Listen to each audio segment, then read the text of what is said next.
Saudações, caríssimos alunos. Vamos dar início à unidade 4. Vamos falar sobre estereoquímica. Tópicos dessa aula. Nós iremos falar sobre os estereoisômeros ópticos, que são aqueles estereoisômeros que irão rodar a luz polarizada. Falaremos também sobre atividade óptica, que é exatamente essa característica que alguns compostos têm de desviar a luz polarizada ou para a esquerda ou para a direita. Falaremos também sobre o centro quiral, que é o ponto-chave do composto que vai fazer com que haja essa rotação. Modificação racêmica, em que nós iremos ver que algumas misturas de compostos estereoisoméricos, elas não produzem rotação óptica. Falaremos sobre diastereômeros, que são um tipo de estereoisômeros, e estruturas mesógenas, que são outros tipos. Então, podemos observar aqui dois compostos, o ácido 2-hidroxipropanoico, destrógeno, e o ácido 2-hidroxipropanoico, levógeno. O destrógeno é aquele que vai desviar a luz para o lado direito, o levógeno para o lado esquerdo. Qual é a diferença entre eles que a gente pode observar? Bom, eu acho que vocês já devem ter notado que este composto tem esse grupo hidroxila para o lado direito e este outro, o grupo hidroxila, está para o lado esquerdo. E que este composto é a imagem deste outro. Então, quando nós temos dois compostos que são imagens um do outro, a gente vai dizer que esses compostos, e eles rodam a luz para um lado ou para o outro, nós vamos dizer que esses compostos são estereoisômeros. Aqui um outro exemplo, a R-talidomida, que é sedativa, e a S-talidomida teratogênica. A talidomida foi um composto que foi utilizado na década de 50 para diminuir o enjoo em mulheres grávidas, que seria esse, o R. Porém, esse composto, ao entrar em contato com o estômago, com o ácido do estômago, ele se transforma nesse outro, na S-talidomida, que é teratogênica, quer dizer, que causa a má formação no feto. Então, muitas crianças nasceram sem braços, com má formação em órgãos, sem cabeça, porque devido ao uso dessa talidomida. Bom, estereoisômero óptico, enantiomeria e carbono tetraédrico. Cada estrutura é imagem não sobreponível uma da outra no espelho plano. Isso é característico do enantiômero. Se aquele composto é imagem e essa imagem não poder ser sobreponível ao composto original, a gente diz que ele é um enantiômero. É como esse aqui, ó, esse daqui. Se a gente colocar um do lado do outro, um de frente para o outro, a gente vai ver que eles são imagens.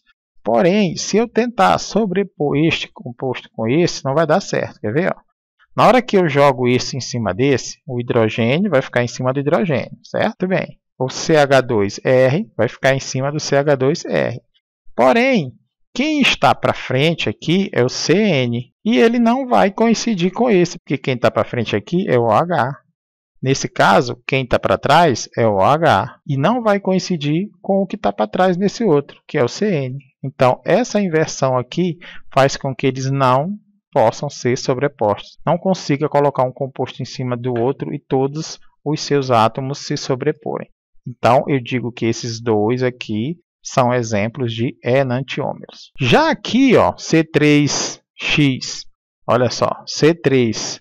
Se eu pegar essa imagem aqui, rodar, né, para que ela fique com esses dois para lá e esse para cá, igual, né, rodar 180 graus, eu consigo sobrepor. Esse aqui também, ó, eu vou conseguir sobrepor. Mas esse aqui eu não consigo. Ó. Se eu pegar essa imagem e rodar para lá, o que vai acontecer? Quem vai ficar? O azul vai ficar para frente aqui, no lugar daqui, e o amarelo que está para frente vai ficar para trás lá. O verde passa para trás, sobrepõe, o vermelho também vai ficar no mesmo lugar. Porém, o azul vai ficar para frente e vai encontrar o amarelo. E o amarelo aqui vai ficar para trás e vai encontrar o azul. Então, não vai se sobrepor. Então, o que eu observo? Para não ocorrer a sobreposição, ó, todos os grupos têm que ser diferentes.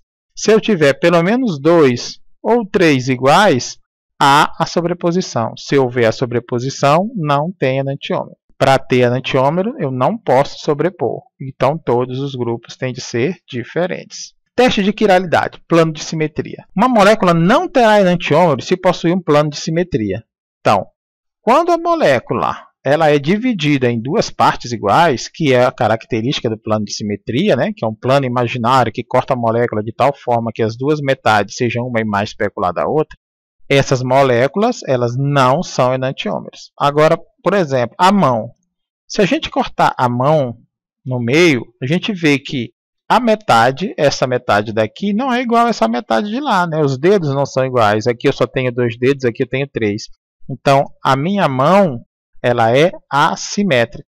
Tanto é que a minha mão direita é a imagem especular da minha mão esquerda. E as minhas mãos não são sobreponíveis. Então, as minhas mãos são um exemplo de enantiômeros. Todas as moléculas com um plano de simetria são aquirais. Aquiral significa que não rodam a luz. Moléculas com 2 ou mais substituintes iguais, com plano de simetria, será aquiral, quer dizer, não roda a luz. Se tiver 2 ou mais substituintes iguais, não roda a luz. Então, olha só esse composto aqui, ó. Tem 2 hidrogênios, tá vendo? Igual. Na hora que eu traço uma linha aqui no meio, essa metade desse hidrogênio é igual a essa metade. Então, essa molécula é aquiral. Já essa outra, que é o ácido lático, né? Ela tem os 4 grupos diferentes, ó. Enquanto que essa tem 2 grupos iguais. Essa aqui não tem nenhum grupo igual. Então, na hora que eu passar uma linha aqui, essa metade é diferente dessa. Então, o ácido lático ele é quiral, ele roda a luz. Um objeto é quiral quando não é sobreponível com sua imagem no espelho. As mãos são quirais, olha só. Se eu pego a minha mão direita e a minha mão esquerda, se eu tentar colocar a minha mão direita em cima da minha mão esquerda, a palma em cima das costas da mão, a gente vai ver que elas não vão coincidir. Em sistemas biológicos, a especificidade estereoquímica é mais regra que exceção. Então, nos catalisadores biológicos, as enzimas, e a maioria dos compostos que atuam são oticamente ativos. Então, se eu tenho um determinado composto, R+, epinefrina, e eu tenho um receptor, né, que é uma enzima, quando eu tiver um R, eu vou ter todos esses grupos posicionados aqui para encaixar certinho na enzima. Quando eu tiver o S, o que vai acontecer? Essa hidroxila vai estar para trás, esse grupo aqui vai estar para frente. Então, ela não vai mais encaixar neste ponto, que é o ponto principal da enzima, que é o ponto onde há o receptor de ponte de hidrogênio. Então, essa enzima ela só vai reagir com o R. Com o S, que é o oposto do R, com o menos, né? Ela não consegue reagir porque não há os encaixes necessários. Todo enantiômero possui atividade óptica. Polarização da luz atravessa uma lente de um polaroide, chamado prisma de Nicol. Então, eu passo uma luz normal através de um prisma e eu tenho a luz polarizada. E quando eu passo essa luz polarizada em uma substância oticamente ativa, vai haver a rotação dessa luz. Então, basicamente é isso. Eu pego uma luz normal, passo num prisma de Nicol, ele vai filtrar a luz, vai desviar um raio e vai deixar passar apenas um outro raio, que é o raio que a gente vai colocar na substância. Então, esse raio, que está apenas em uma direção, que foi filtrado pelo prisma, na hora que ele atingir a substância que tem atividade óptica, ele vai começar a ser desviado. E vai haver no final um ângulo que ele vai ser desviado. E aí esse ângulo vai ser o ângulo da rotação da luz. Isso é feito em um polarímetro, que é este aparelho bem aqui. Né? Aparelho usado para detectar a rotação da luz plano polarizado. A rotação do plano de polarização para a direita, a gente fala que ela é destrógena ou coloca um sinal de mais. Se for para a esquerda, a gente diz que ela é levógena e põe o sinal de menos. Então, basicamente, o que a gente faz é isso. Ó. Vem a luz está aqui, tá? Vai passar pelo primeiro prisma de Nicol, vai ser polarizada, certo? Depois vai atingir a minha substância e aí vai haver um desvio, que vai atingir o olho do observador. Centro quiral. O centro quiral é um carbono que tem 4 grupos diferentes. Se o carbono tiver 3 grupos diferentes, na verdade, 2 serão iguais, ela não é considerado centro quiral. Centro quiral, todos os 4 grupos têm que ser diferentes. Então, os enantiômeros eles têm propriedades físicas idênticas, excetuando-se o sentido de rotação do plano de polarização da luz. O valor da rotação é o mesmo, porém um gira para a esquerda e o outro gira para a direita. Como este aqui, ó. Nós temos neste caso, ó, CH3 e CH2 estão iguais, só que neste o hidrogênio está na direita e esse grupo CH2OH para a esquerda.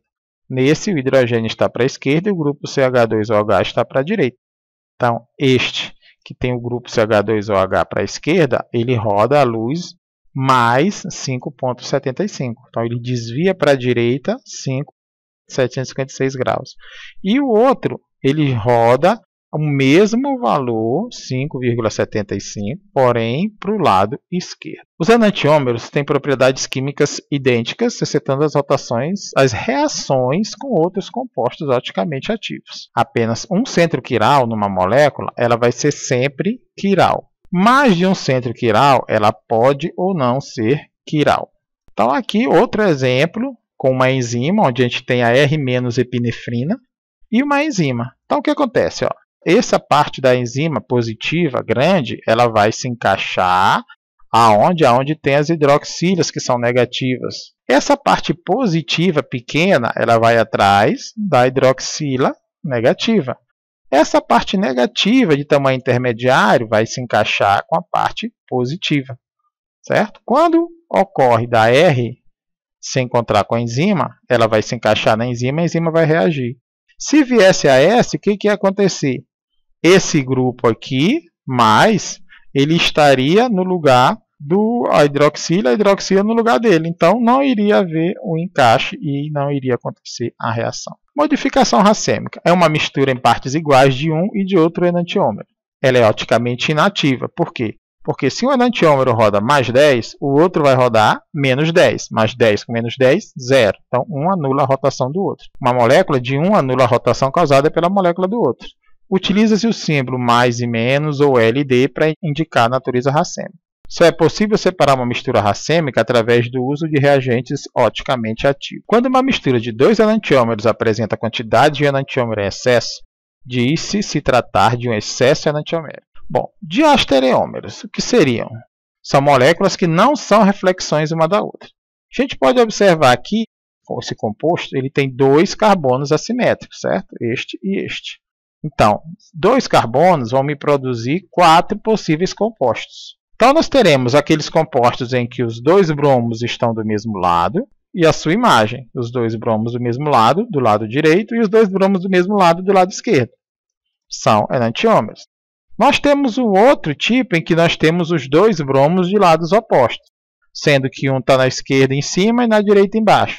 E o seu enantiômero em que um está na esquerda embaixo e na direita em cima. Então, esses pares, 1 e 2 são enantiômeros, 3 e 4 também. Acontece quando a molécula tem mais de um centro quiral. Os diastereômeros têm propriedades químicas semelhantes, mas não idênticas.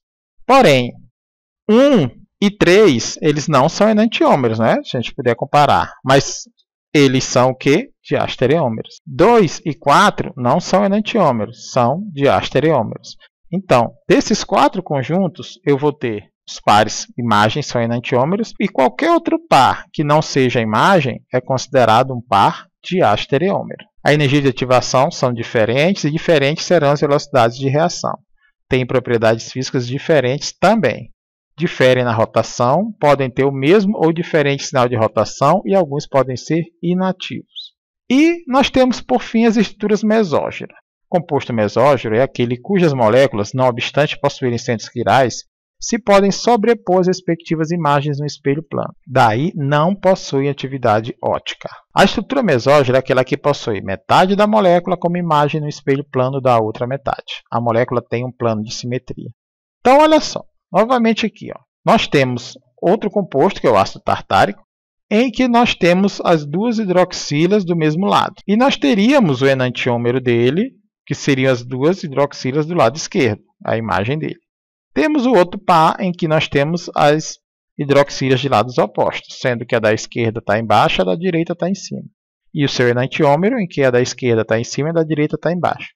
Porém, se a gente observar esse primeiro composto, se a gente passar uma linha aqui no meio, a gente vai ver que essa parte de cima ela é igual à parte de baixo. Ela é a imagem da parte de baixo. Aqui não, essa parte aqui não é imagem. Mas desses aqui, elas são imagem. Então, quando eu tenho dois carbonos assimétricos ou mais, e essa molécula possui um plano de simetria, ela é considerada um mesógero. Tá? Ela não roda a luz. Por quê? Porque essa metade vai rodar para a direita, por exemplo, mais 10. Essa outra aqui, que é a imagem dela, vai rodar para a esquerda, menos 10. Então, elas vão se auto-anular.